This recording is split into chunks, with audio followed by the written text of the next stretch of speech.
स्वागत है। मैं चंद्रशेखर गोस्वामी, हमें आज़ाद न्यूज़ के लिए सिर्फ मौजूद हूँ लाल तप्पड़ देहरादून, जहाँ आज हरिद्वार लोकसभा के प्रत्याशी उमेश कुमार जी का यहाँ आज दौरा हुआ, जिसमें क्षेत्र की जनता ने इसमें निश्चित रूप से इसमें उनका साथ दिया।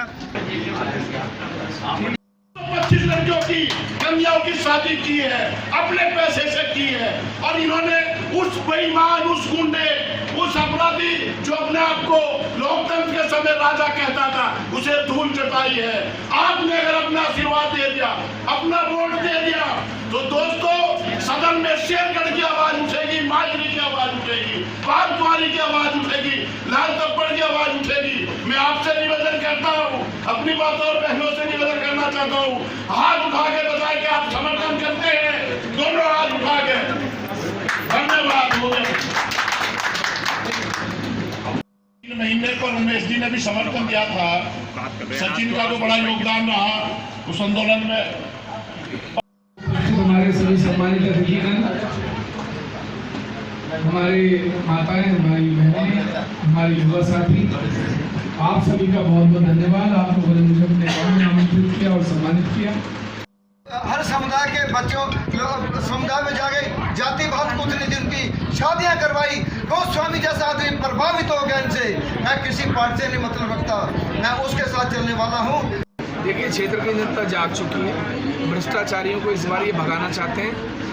मैं मानता हूँ कि लोग घरों से निकलकर वोट की अपील नहीं कर रहे अभी, लेकिन भीड़ में जहाँ मैं जा रहा हूँ वहाँ प्यार और समर्थन मिल रहा है। और साइलेंट वोट इस बार इतना पड़ने वाला है कि इनको ये समझ में नहीं आएगा कि हमारे साथ हुआ क्या है।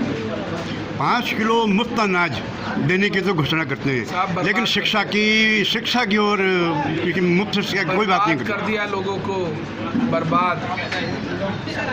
फ्री का राशन 5 किलो देकर इन लोगों ने लोगों की जिंदगियां तबाह कर दी। आप पहाड़ में जाइए, आपको पता लगेगा, खेतियां खत्म हो गई, लोग काम नहीं करना चाह रहे। इन्होंने लोगों को निकम्मा बना दिया, अपने ऊपर निर्भर रहने की आदत। और एक दिन देखना, ये कह देंगे साहब हम अनाज अब नहीं दे पाएंगे, और सारे लोग सड़कों पर होंगे। 400 पार का नारा लगातार हर मतलब भारतीय जनता पार्टी का बड़ा नेता कर रहा है, तो किस आधार पे? देखिए, आधार तो यही जानते होंगे, लेकिन मुझे नहीं लगता कि 250 भी पार करेंगे। आप देख लीजिएगा, राजनीतिक आंकड़े अलग होते हैं, बोलना अलग बात होती है।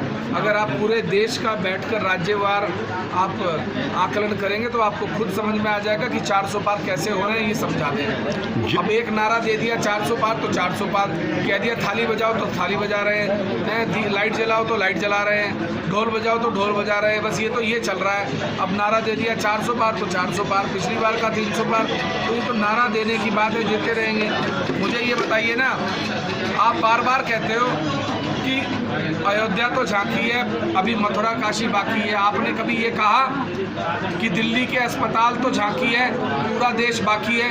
कभी आपने कहा कि दिल्ली के स्कूल तो झांकी है, पूरा देश बाकी है? कभी आपने कहा कि महाराष्ट्र में रोजगार झांकी है, पूरे देश में बाकी है? कभी कहा आपने? आप रोजगार की बात करेंगे कभी? आप कभी आम आदमी के अधिकारों की, हकों की बात करेंगे? या आप यही चाहेंगे कि बस हम जो है बैठ के हनुमान चालीसा पढ़ते रहें और मंदिर की घंटियां बजाते रहे, चाहे हमारे घर में घंटा बज जाए? तो रोजगार की बात करते हैं, अयोध्या मंदिर बनने के बाद इनको रोजगार मिलेगा, वहाँ की जनता। मैं यही कहना चाहता हूँ साहब, आप कह रहे हैं हम राम को लाएं, राम को आप लाने वाले कोई नहीं है। राम हमारे दिलों में बसते हैं, सदियों से बसते हैं, हर आदमी के मन में बसते हैं, हर आदमी के घर में बसते हैं। आप नहीं लाए, ये कह के नारा वोट मत मांगिए, वोट काम के नाम पर मांगिए। मंदिर तो सब बनाते हैं, आपने बनाया, अच्छी बात है, हम जाते हैं, दर्शन करके आते हैं, और भी जगह जाते हैं, लेकिन ये मत करिए। भगवान के नाम पर, मंदिर मस्जिद के नाम पर वोट मांगने का प्रयास छोड़ दीजिए। बात करिए रोजगार की, बात करिए अस्पतालों की, बात करिए स्वास्थ्य सेवाओं की, बात करिए आम जनमानस के तकलीफों को दूर करने की। आम जनता के साथ साथ राजनीतिक पार्टियां भी बैलेट पेपर से चुनाव चाहती थी, लेकिन वो उसको नकार दिया गया है। देखिए साहब, अब क्या करें, दुर्भाग्य है इस देश का, बटन कहीं दबता है, जाता कहीं है। अब ये तकलीफ है, देखते हैं क्या होगा। तो निश्चित रूप से आप बैलेट पेपर के समर्थन में हैं? मैं तो बिल्कुल समर्थन में होना चाहिए जी।